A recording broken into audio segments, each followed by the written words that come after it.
je vous annonce en une minute.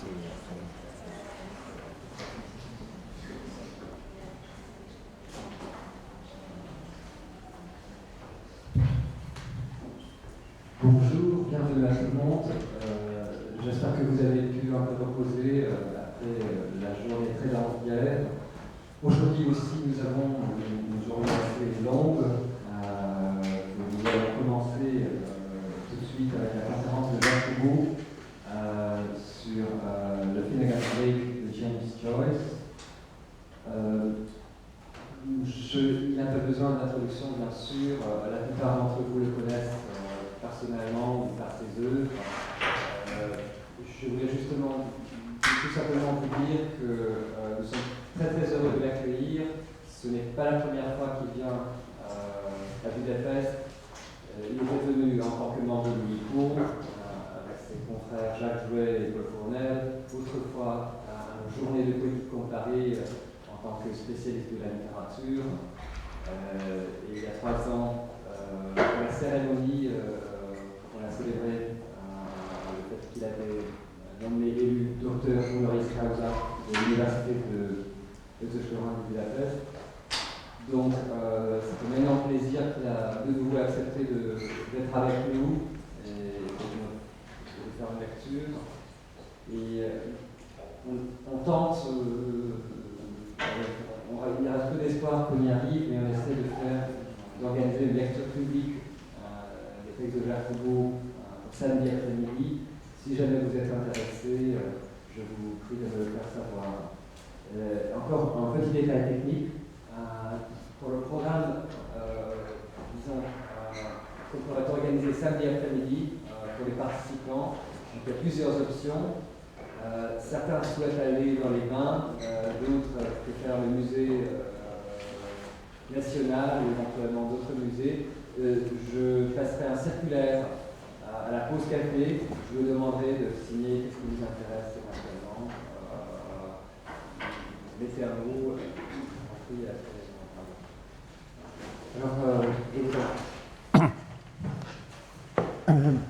Bonjour, je suis très content de vous parler ici, puisque, comme l'a dit M. Sellab, je suis déjà venu plusieurs fois à Budapest, et c'est toujours un plaisir pour moi. Alors, je fais une remarque préliminaire de précaution presque assez longue. Je ne suis pas un spécialiste de Joyce. La littérature savante sur cet auteur est immense. Et dans le champ des études joyciennes, le sous-champ des recherches consacrées à Finnegan's Wake est lui-même vaste. Je ne peux pas prétendre le mépriser.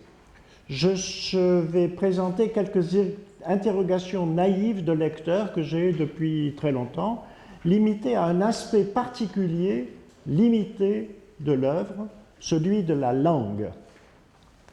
J'ai consulté les principaux ouvrages de référence, le Cambridge Companion to James Joyce, le James Joyce A to Z, le Critical Guide, etc. Il y en a plein. Et l'introduction à l'édition des Modern Classics. Je n'y ai pas trouvé de réponse à mes interrogations, donc elles peuvent se trouver dans la vaste littérature, mais elles n'ont pas émergé suffisamment pour être dans ces ouvrages de référence. Et c'est principalement parce qu'en aucun de ces ouvrages, il n'est fait référence à des études de linguistes qui auraient pu me fournir des éclaircissements utiles, peut-être elles existent. Donc, l'accent dans ces ouvrages de référence est mis essentiellement sur la narration de Finnegan's Wake et sur les intentions, et aussi l'histoire de la composition du livre, qui est une histoire assez passionnante. On insiste, par exemple, je cite là le Critical Guide, sur les 20 années du labeur de Joyce pour développer un style et un mode de représentation narrative afin de représenter les rêves, désirs et répressions qui constitue l'inconscient de la culture moderne. Vaste programme. Le Reader's Guide, lui, offre un synopsis du livre, exactement comme s'il s'agissait d'un gros roman victorien. Ce n'est pas absurde d'ailleurs. Je divise mon intervention en 3 parties de dimension inégale et la première très courte. Donc, première partie, ça sera quelle conception de ce qu'est une langue est-elle à l'œuvre dans Finnegans Wake. La deuxième sera la référence appuyée à Babel est-elle pertinente pour la compréhension de l'ouvrage. Enfin, dans un troisième temps, je passerai un petit moment sur le lexique et j'utiliserai en partie une étude de Thelma Sowley examinant la nature et le rôle du vocabulaire inventé par Joyce dans son livre. Et la tendance de son texte à elle, que je vais citer, mais je ne vais pas le critiquer, je ne suis incapable d'évaluer la pertinence. La langue est-elle, pour cet écrivain, et contrairement à la présentation grandiose qu'en donne aujourd'hui la critique, une chose en fait dérisoire, l'état plus que l'état, c'est-à-dire déchet. Alors, première partie. Sans jamais expliquer ce qu'ils entendent par l'emploi de ces termes, nombre de commentateurs insistent fortement, avec admiration et émerveillement, sur le plurilinguisme, la polyglossie de Joyce dans Finnegans Wake. Alors, une citation, « Le style de Joyce nécessite le recours à une multiplicité de langues. Son livre est une polyphonie d'au moins 65 langues où l'anglais, l'irlandais et le français côtoient, en anglais on dit de manière plus imagée « rub shoulders », avec le danois, l'allemand ou l'italien. Il y a du flottement chez les commentateurs sur le nombre de langues que Joyce aurait utilisées. Les critiques ne reculent pas pour évoquer le plurilinguisme joycien devant l'hyperbole. La myriade des langues de l'humanité est répandue dans le texte. On pensera que de 61, 62 ou 65 à quelques milliers de langues réellement parlées dans le monde, il y a quand même une distance assez grande. Mais cette affirmation est-elle vraiment exagérée? Incorporer à son œuvre, au moins symboliquement, toutes les langues semble bien avoir été un des buts, et pas le moins important, de Joyce.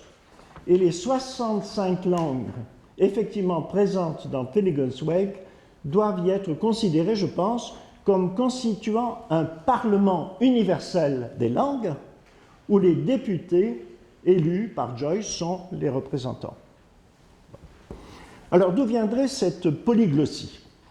Selon Margot Norris dans le Cambridge Companion, ça aurait 2 origines complémentaires. D'une part, la variété des langues étrangères entendues par Joyce dans les différents pays où il a habité, d'une part, et d'autre part, ses recherches nombreuses et délibérées dans des langues rares et exotiques. Et le but. Quel aurait été le but poursuivi par l'auteur? Je cite là un très éminent joycien, Derek Attridge, qui dit « De la cacophonie des différentes langues naîtra une super langue nouvelle qui réunira l'humanité divisée dans le domaine esthétique au moins. » Le livre de Joyce aurait ainsi une fonction suprêmement importante, je le cite, « faire du kaléidoscope des langues une langue nouvelle ». Que penser de cette affirmation? Si on laisse de côté pour un temps la question de la signification des mots de Finnegans Wake, qu'un anglophone ne comprend pas simplement, et ni d'ailleurs un francophone, il apparaît que le livre est écrit dans une seule langue, l'anglais, tout simplement. Un anglais vieillot, grammaticalement correct, très classique, très conventionnel, très victorien, très élémentaire même du point de vue syntaxique, rythmique et rhétorique, beaucoup plus que Ulysses. Autrement dit, on ne peut parler dans son cas de plurilinguisme et de polyglossie que si on a une conception des langues comme étant essentiellement des lexiques. C'est d'ailleurs clairement l'idée que se faisait Joyce du langage. C'est une idée vieille, très vieille, d'une trivialité, d'une pauvreté remarquable. On inventerait un vocabulaire nouveau et on créerait ainsi une langue nouvelle. Avoir ce projet était le droit le plus strict de Joyce. Mais je trouve absolument stupéfiant que plus d'un demi-siècle après, par exemple, Syntactic Structures de Chomsky et tous les travaux des linguistes partout au monde qui ont suivi, on puisse encore s'imaginer que Joyce, dans Finnegan's Wake, a pu créer d'un kaléidoscope de langue une langue nouvelle. Bon, c'était ma première partie. Deuxième partie, Finnegan's Wake et la tour de Babel. Le mythe de Babel est très présent dans le livre et il a été tout de suite reconnu. On connaît par exemple Babblers with their fingers vain, où on suppose que fingers pourrait signifier tongues, langue. Bon. Associer Babel et Finnegan's Wake est devenu un lieu commun de la critique joycienne. Les témoins sont innombrables. Par exemple, les Collected Papers de Howard Jacobson, From Babel, de Babel à Finnegan's Wake. Ou alors ce remarquable titre acronymique, Babel, bulletin apériodique de la bibliothèque de l'école de Lacan, ECF, c'est-à-dire école de la cause freudienne. Il n'y a pas besoin d'expliquer ce que c'est que ECF, bon, pour les gens qui font ça. La même fixation sur la fameuse tour a ainsi conduit à suggérer qu'en fait, on devrait reconnaître dans le livre non pas 61, 62 ou 65 langues, mais 70. Car Joyce évoquerait de cette manière un autre mythe fameux, celui des 70 traducteurs de la Bible d'Alexandrie. Comme vous le savez, isolés dans des îlots différents, ils ont été chargés de traduire en grec la Torah et ils ont tous obtenu la même traduction. Bon. Une interprétation du but de Joyce, en composant son ouvrage, en résulte immédiatement. Et on dispose d'ailleurs d'un témoignage. Frank Budgeon, qui dit « Joyce m'a expliqué un jour, c'était pendant la composition de Finnegan's Wake, qu'il pensait avoir trouvé le sens de l'histoire de la tour de Babel. » Et il ajoute que, hélas, il ne lui a pas demandé une explication. La critique ne partage pas les regrets de cet auteur. Citation, « Il est sans doute heureux que Budgeon n'ait pas poussé son enquête, car l'œuvre elle-même est une exégèse de l'histoire de Babel, beaucoup plus riche que celle qu'aurait pu nous fournir le plus méticuleux des biographes, affirme Derek Attridge, qui affirme aussi « Babel est la condition de toute langue, pas seulement celle de Finnegan's Wake, et c'est précisément ce fait qui a donné au langage son pouvoir de donner du plaisir et de changer le monde, action a priori peu compatible entre elles. » Dans le texte de Joyce, le mythe de la chute de la tour branlante de Babel doit être lu comme les nombreuses autres chutes que contient le livre, non comme une leçon de morale pour l'humanité, non comme le symbole de la défaite des aspirations humaines, mais comme un exemple comiquement traité de la manière dont nous nous représentons nous-mêmes à travers le langage, comme le refus du langage de n'être que le simple instrument d'intention transcendantale. Finnegan's Wake est donc une tour anti-Babel, conçue et construite pour contrebalancer l'acte de destruction. Fin de citation. Et John Anderson, en 2009, le symbolisme de la tour de Babel, la tentative humaine de bâtir une tour allant jusqu'aux cieux et la vue dans un miroir. Finnegan's Wake est une tour de Babel inverse. Et je cite Jacques Derrida, c'est impossible d'éviter Jacques Derrida à propos de Joyce, parle lui d'un acte de guerre babélien, whatever that means.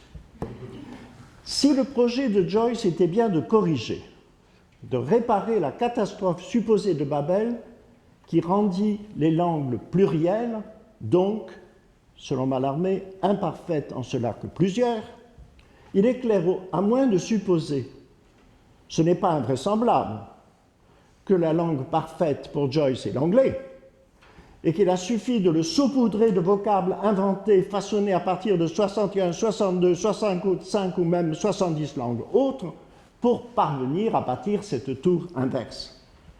Il est clair que le résultat, de ce point de vue, est nul. L'idée que Joyce se fait du langage, sa conception des langues comme liste de vocabulaire, rend de toute façon totalement absurde cette lecture de l'épisode Babel de la Genèse. Les Babéliens n'étaient pas en train d'échanger des listes de vocabulaire. Un retour sur cet épisode ne me semble cependant pas inutile.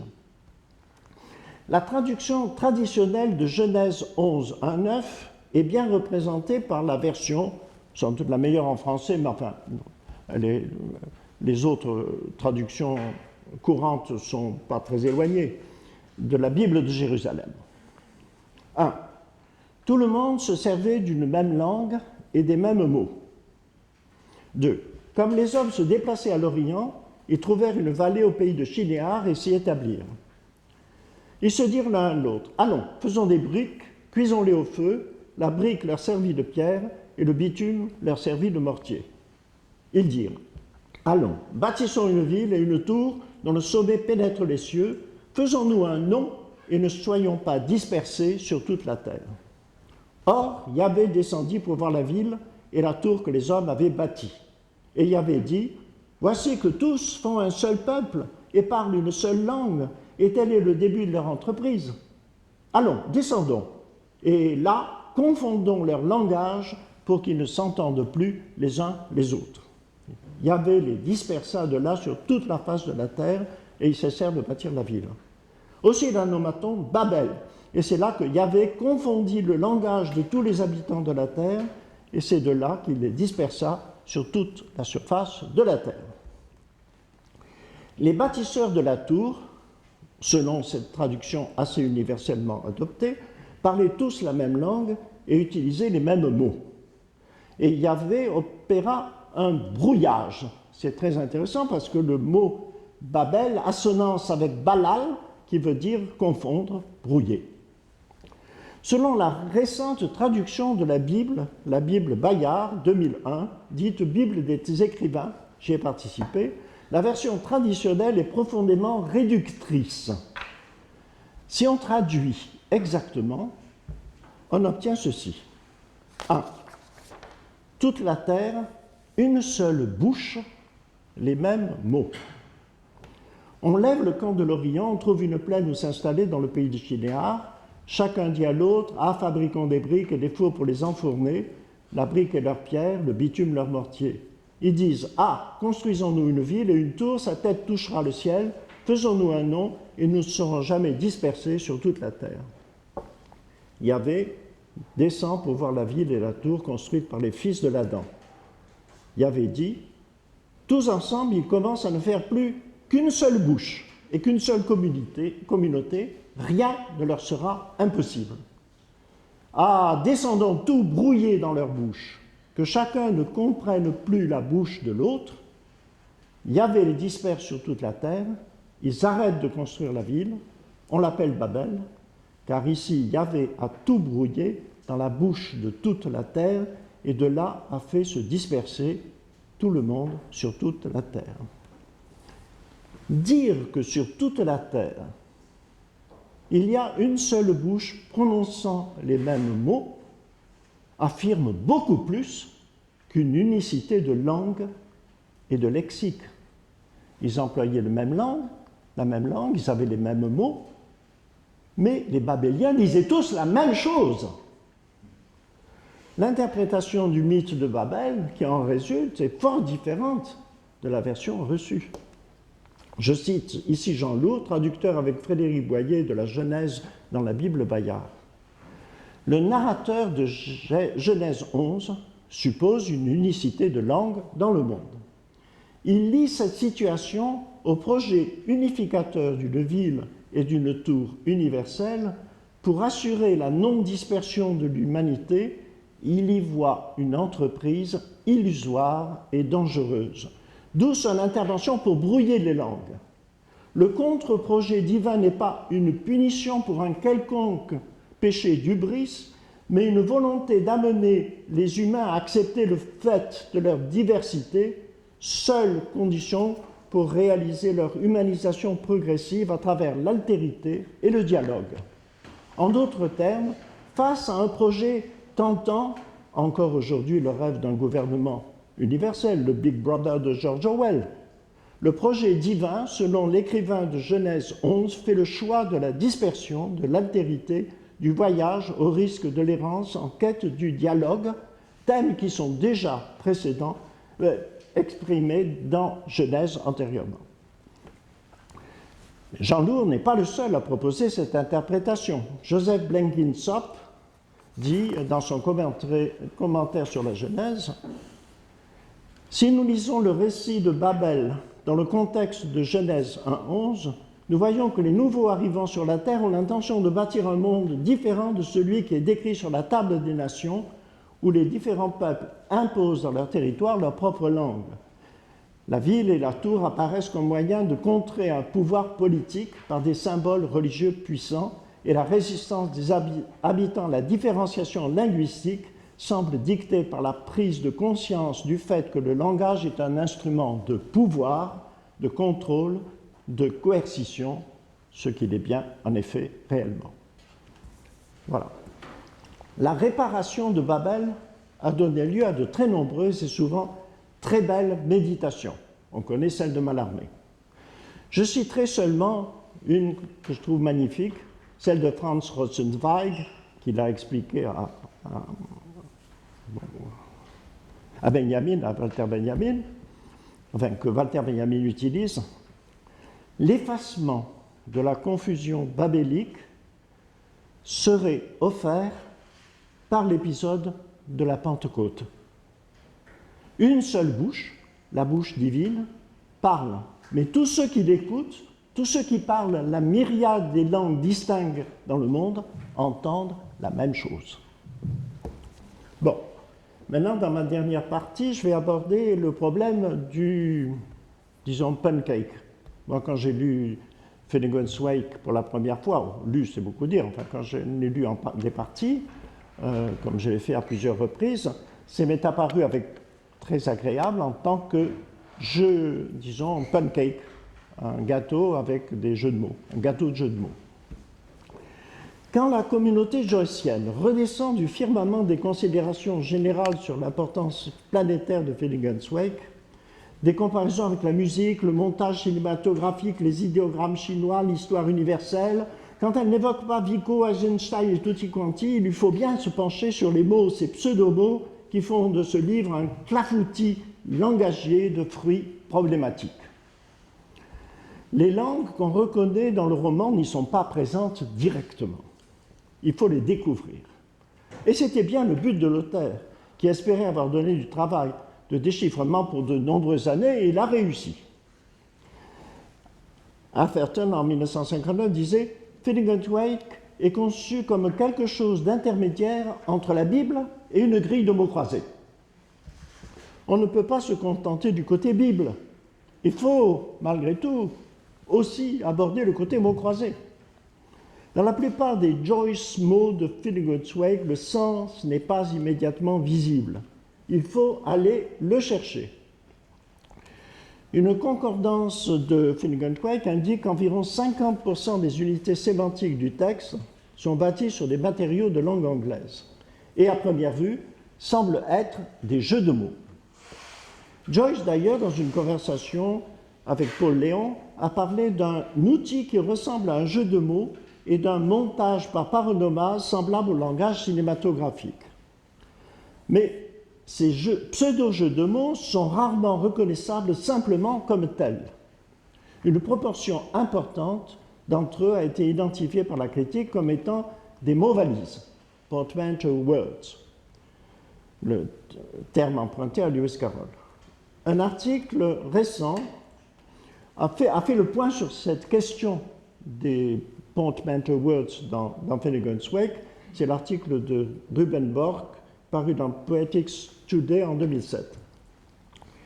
Donc, un porte-manteau, donc un mot-valise, dans la version française, a le même effet qu'un jeu de mots. mais s'en distingue par un degré plus grand d'excentricité logique et un mépris beaucoup plus flagrant des normes grammaticales. Le jeu de mots wakéen trouble parce qu'il semble être un jeu de mots raté. Il est beaucoup plus qu'un mélange de sens. Chaque mot-valise de Finnegans Wake, ce sont différentes citations de Joyceien, est une conjonction de contextes multiples et chaque interprétation d'un mot-valise donné fixe à un moment de la narration, car il a été créé spécialement dans le contexte pour lequel il apparaît. Avant d'être saisi de sens multiples, il ne signifie rien du tout. Et sa force est de produire une hésitation entre sens et non-sens. Alors, les différents exemples étudiés qui sont rappelés dans l'article que j'ai cité conduisent à une première conclusion. Pour déterminer le sens d'un Joyce word, disons, il est indispensable de tenir compte de la totalité du livre. Il n'est pas possible d'en sortir. Un Joyce word ne crée pas un nouveau mot anglais prêt à fonctionner dans la langue. Il fonctionne dans Finnegans Wake et pas ailleurs. Sa fonction, en ce sens, est essentiellement différente de celle des mots inconnus du Jabberwocky de Lewis Carroll. Joyce aurait prétendu n'avoir jamais connu le poème carolien. Mais quelle que soit la vérité à ce sujet, il avait raison de vouloir éviter une confusion préjudiciable à la compréhension de son projet. Les Joyce mots ne sont pas privés de sens et prêts à recevoir celui que quelqu'un voudra leur donner. Quand les physiciens se sont emparés de quark, par exemple, ils l'ont traité de matière arbitraire sans tenir compte du fonctionnement du mot dans Joyce. Donc ces mots-là ont un sens, ils n'ont de sens que dans le livre, dans Finnegans Wake. Alors, une question se pose alors, comment sait-on que l'on est parvenu à déchiffrer un de ces mots? La réponse semble bien être, en fait, on ne sait pas vraiment. Il y a un article très intéressant que j'ai débusqué d'un nommé Fritz Zell, dans un symposium international, et dont le titre est significatif, « Dissatisfaction linguistique par rapport à Finnegans Wake ». Et il cite donc, alors je vous ai donné une petite liste de mots, là. Donc il cite un mot, le premier mot qu'il existe, c'est PYTH. PYTH. Et il dit que tel Joycien, il voit un mot cornique. Roland McHugh, il voit un mot cornique.